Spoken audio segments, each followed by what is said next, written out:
Եվ վերջում աշխարհում չկարգավորված տասնյակ չկարգավորված հարցեր կան։ Մերձ Դնեստր, Օսիա, չգիտեմ, Աբխազիա, Կիպրոս, Աղեստին, տես կարամ երկար տվեմ։ Բայց ոչ մեկ չի մեղադրում իրենց, կլուծեի, որ լուծվելու լիներ, միգուցե այդ ժամանակ լուծեին, բայց այդ բանակցությունները չեն հասցրել մի կետի, որ անբանակցելի լինեն, ոնց որ դուք եք անբանակցելի դարձրել։ Եվ այդ առումով Անջատեք պարոն Դանիելյանի խոսափողը։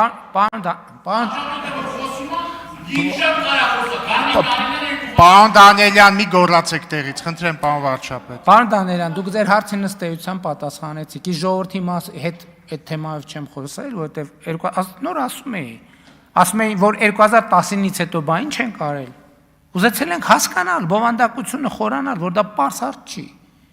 Լևոն Տեր-Պետրոսյանն էր ժամանակին ասում էր, այս հարցին փորձագետի մակարդակով տիրապետում է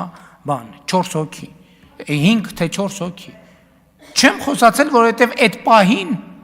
անհրաժեշտ թվով, անհրաժեշտ ծավալի փաստեր եւ փաստարկներ չեմ ունեցել դրա մասին խոսալու, որովհետև իրադրության գնահատման փուլ ա եղել։ Դրա համար չեմ խոսացել։ Բա ինչ դուրս գամ մի անգամից արդեն բանը երկու անգամ կարտացած դուրս գամ եզրակացություններ անեմ։ Պարոն Դանիելյան, մի գոռացեք։ Կանչել ենք, նախկին արտգործնախարարին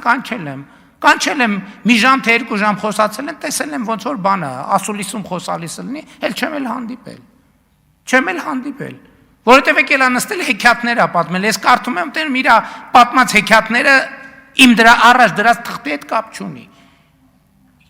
Ես բան եմ ժամավաճառությամբ զբաղվեմ,